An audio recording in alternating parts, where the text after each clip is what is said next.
পরকিয়া করে 2 সন্তান রেখে আমি পরকিয়া নাগরের সাথে পালাই গেছি, এটা সব জায়গায় ভাইরাল হয়ে গেছে। তো ভাই আপনারা দেখেন, এই যে আমার বাপের আমি টিনের ভাঙা ঘরে পড়ে আছি। হ্যাঁ, পরকিয়া করে তো চলে যাইতাম বিদেশে, যে কোনো প্রান্তে চলে যাইতাম, আমার বাপের ভাঙা ঘরে থাকতাম না।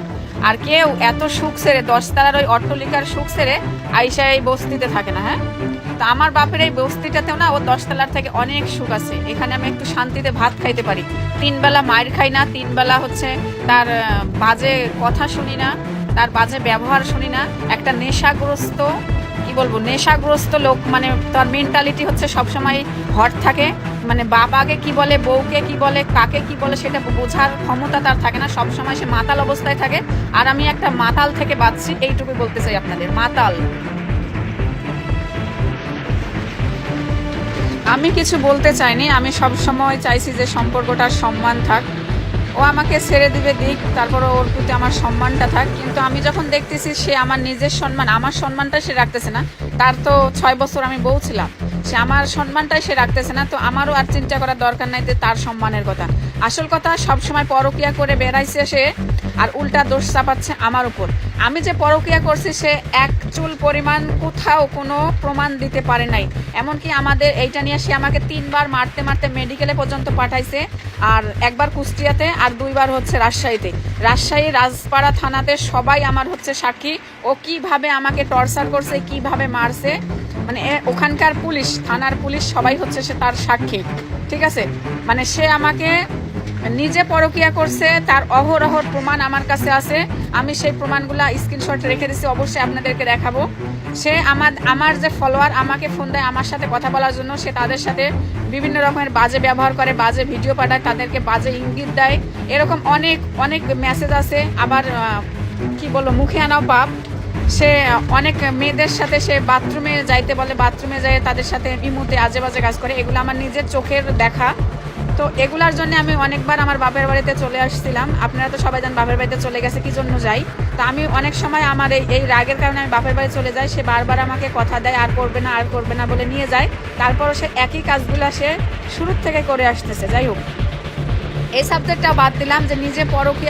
আর একটাই বেশি জিনিস বেশি খারাপ লাগতেছে, যে নিজে অন্যায় করছে, নিজে অপরাধ করছে, নিজে মারধর করছে, করার পরে সুন্দর করে সাজিয়ে গুছিয়ে কান্নাকাটি করে উল্টা আমার নামে বদনাম ছড়াচ্ছে। হ্যাঁ, তো আমি এইটা আর কখনোই চুপ থাকবো না, মুখ আর বন্ধ রাখবো না। ঠিক আছে, আমি মানলাম আমি খুবই খারাপ, কিন্তু ওর গ্রামের লোক, ওর বাড়ির লোক কেউ এ পর্যন্ত আমার বিরুদ্ধে একটা প্রমাণ দিতে পারে নাই। এই বিধি একটা লোকের সাথে 1 মিনিট কথা বলছে, একটা লোকের সাথে 2 মিনিট চ্যাটিং করছে, এক চুল পরিমাণ সে আমাকে কেউ পরকীয়ার অপবাদ দিতে পারবে না। শুধু ওই নেশাগ্রস্ত, ওই ইয়াবাখোর, ও ছাড়া আর কেউ আমাকে এই বদনামটা দিতে পারবে না।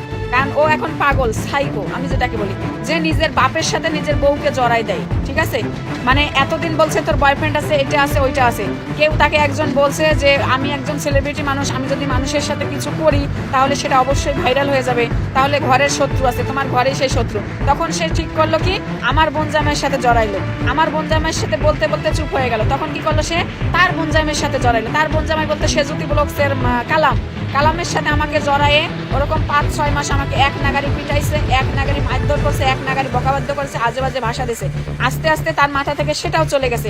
তখন কি করছে, তার নিজের বাপের সাথে আমাকে জড়াইছে, নিজের বাপের সাথে জড়িয়ে আমাকে ওরকম 2-3 মাসের মতো একটানা দিনে 3 বেলা পিটাইছে, লাত্তি ঝাঁটা উষ্টা, এত নির্মম ভাবে আমাকে টর্চার করছে সেটা বলার বাহিরে। এগুলার সাক্ষী তার গ্রামবাসী, তার অনেকে হচ্ছে। একটা কথা আমি বলে রাখি, মানুষের এতদিনের একটা সংসার, 2টা বাচ্চা, আমার একটা সংসার ভেঙে গেলে মানুষ কিন্তু সবাই আফসোস করে, কিন্তু আমার পরিস্থিতি দেখে ওর গ্রামের মানুষ, এমন কোন মানুষ বলেনি যে আলহামদুলিল্লাহ খুশি হয়েছি এই মেয়েটার জীবনটা বেঁচে গেছে। এই মেয়েটা কিভাবে এতটা টর্চার সহ্য করতে ওর কাছ থেকে, ঠিক আছে, একটা নেশাগ্রস্ত পাগল সাইকোর কাছ থেকে। ঠিক আছে, ও এতটাই উপরে উঠে গেছে, সে আমার সামনে বসে নেশা করতো। আমি যাকে এক সময় একটা সিগারেট ছুঁইতে দিতাম না, সেই মানুষটা এত বেপরোয়া হয়ে গেছিল যে আমার সামনে বসে, আমার 2টা বাচ্চা আবার রুমে ঘুমাচ্ছে, আমি পাশে এরকম গুটি সুটি হয়ে বসে আছি, ভয়ে একটা কথা বলতে পারি না, আর সে আমার সামনে ইয়াবা খাচ্ছে। ঠিক আছে, তারপর আমি চুপ করে বসে আছি, তারপরও যেন কোনো ঝগড়া না লাগে, মারামারি না হয়। তারপর কি হয়, ওইটা খাই, খাওয়ার সাথে সাথে আমি নিজে খেয়াল করি তার এই সাইড দিয়ে, এই যে মাঝখান দিয়ে, এই দিয়ে 2-3টা রগ একদম ফুলে মানে রাগে টনটন হয়ে যায়। তখন সে এই দিন আমাকে ভাত খাইতে বলিসনি কেন, ওই দিন আমাকে একটা ফুল দিসনি কেন, আমাকে ম্যারেজ ডেতে আই লাভ ইউ বলিসনি কেন, মানে বিভিন্ন রকম ছোট্ট খাটো বিষয় এগুলা সে একা একা ভক ভক করে। করার পর আমার সাথে অমানবিক নির্যাতন করে। তো অমানবিক নির্যাতনের টর্চারের অনেকগুলা প্রমাণ আমার কাছে আছে। এখন হয়তো এগুলা শরীরে নাই, কিন্তু আমার কাছে ছবি আছে। আমি ওগুলা সব আপনাদের সাথে শেয়ার করব। আপনারা নিজেই বিবেচনা করবেন যে ওখানে আমি কি রকম ছিলাম। আজকে 1 দিন 2 দিন নয়, আমি আজকে বলতে চাই আজকে 15 মাস ধরে আমার 2টা বাচ্চার মুখের দিকে তাকিয়ে সংসারটা ভালো হবে, ও একদিন ভালো হবে, এই চিন্তা করে ওর অমানবিক টর্চার আমি সহ্য করছি। কিন্তু লাস্ট পর্যায়ে আমি দেখতেছি না, আমি আর পারতেছি না। আমাকে কখন সে মেরে ফেলবে তার কোনো গ্যারান্টি নাই। কোনো এক আঘাতেই তো আমি মরতে পারি, ঠিক আছে। আর লাস্ট পর্যায়ে সে এমন হলো, সে নিজের জিনিস, আর 24 ঘন্টায় আমি সিসি ক্যামেরার ভিতরে থাকতাম, সিসি ক্যামেরার আবদ্ধতে থাকতাম, যে আমি কখন কার সাথে কথা বলি না বলি। তাও আমার কোনো আপত্তি ছিল না। আপত্তি একটাই ছিল, সিসি ক্যামেরা আমার বেডরুমের মাথার উপরে চলছেই, তারপর আমি কাইত হয়ে শুয়ে আছি, তারপরও সে আমাকে বলতেছে তুই হচ্ছে ফিস করে কথা বলতেছিস, তুই হচ্ছে আজে বাজে কাজ করতেছিস, বয়ফ্রেন্ডের সাথে এটা করতেছিস, ওটা করতেছিস। মানে আমার মুখে বলতে পারতেছি না, এত বাজে ভাষা মানে আমার মুখে আসতেছে না, ঠিক আছে। আমি মানে বলতে পারতেছি না এই নোংরা ভাষাগুলা, ঠিক আছে। এগুলা সে আমাকে প্রতিনিয়ত এরকমভাবে টর্চার করছে, মানে আমার বলার ভাষা নেই। আর আরেকটা কথা হলো, সে যে পরকীয়া করছে শুরু থেকে, তার প্রমাণ আমার কাছে আছে, আমি আপনাদের দিব। আর আমার বিরুদ্ধে তাকে একটা প্রমাণ আপনারা দিতে বললেন। আর আরেকটা কথা বলি, সে আমার বলতে আমার ফেসবুক আইডি, আমার টিকটক আইডি, আমার পেজ, আমার কোনো কিছুই আমার কাছে নাই, সব কিছুই তার কাছে। ওগুলা দিয়ে ও কি করতেছে, ওগুলা দিয়ে আবার নতুন করে প্রমাণ বানায়ও আপনাদের দিতে পারে। কারণ আমার টিকটক আইডি, আমার হচ্ছে ফেসবুক আইডি, আমার কোনো কিছু আমার কাছে নাই, সব কিছু তার কাছে। আমি যেহেতু এগুলাতে কম বুঝি, সে সব কিছু এগুলো হ্যান্ডেল করতো, আর সব কিছুই তার কাছে। যাই হোক, আরেকটা কথা বলি, আমি হচ্ছে একজন মা। আমি খারাপ হই, ব্যবসা হই, খানকি হই, যাই হই, আমি কিন্তু একজন মা।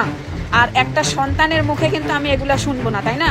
সে আমার 5 বছরের সন্তানকেও শিখায় দেয়, তোর মাকে এইটা বল, তোর মাকে ওইটা বল, তোর মাকে এইটা বল। হ্যাঁ, আমাকে সে কখনো বউ বলে মানে আমার নাম ধরে ডাকতো না, বিথি বলে ডাকতো না। সে আমাকে খানকি, ব্যবসা এগুলা বলে ডাকতো, সে আমাকে মা বলে ডাকতো। আমি বলে ডাকতে মা হই, ঠিক আছে। আমার ছেলেকেও শিখাই দিত, কয় ও তোর মা না, ওকে দাদি বলে ডাক, দাদি। তো এরকম একটা সাইকোর সাথে কিভাবে থাকা যায় বলেন। না খেয়ে থাকা ভালো, স্টেশনে থাকা ভালো, তার মতো তো এরকম একটা পাগলের সাথে থাকা ভালো না, যে নিজের বউকে সম্মান করতে পারে না। আর নিজের বউকে কি বলতে হয়, নিজের বাবা মাকে কি বলতে হয়, সন্তানকে কি বলতে হয় না, সেইটুকু সে জানে না। আমার ওইটুকু বাচ্চাকে সে নষ্ট করে ফেলতেছে, তার বিকাশ নষ্ট করে দিচ্ছে।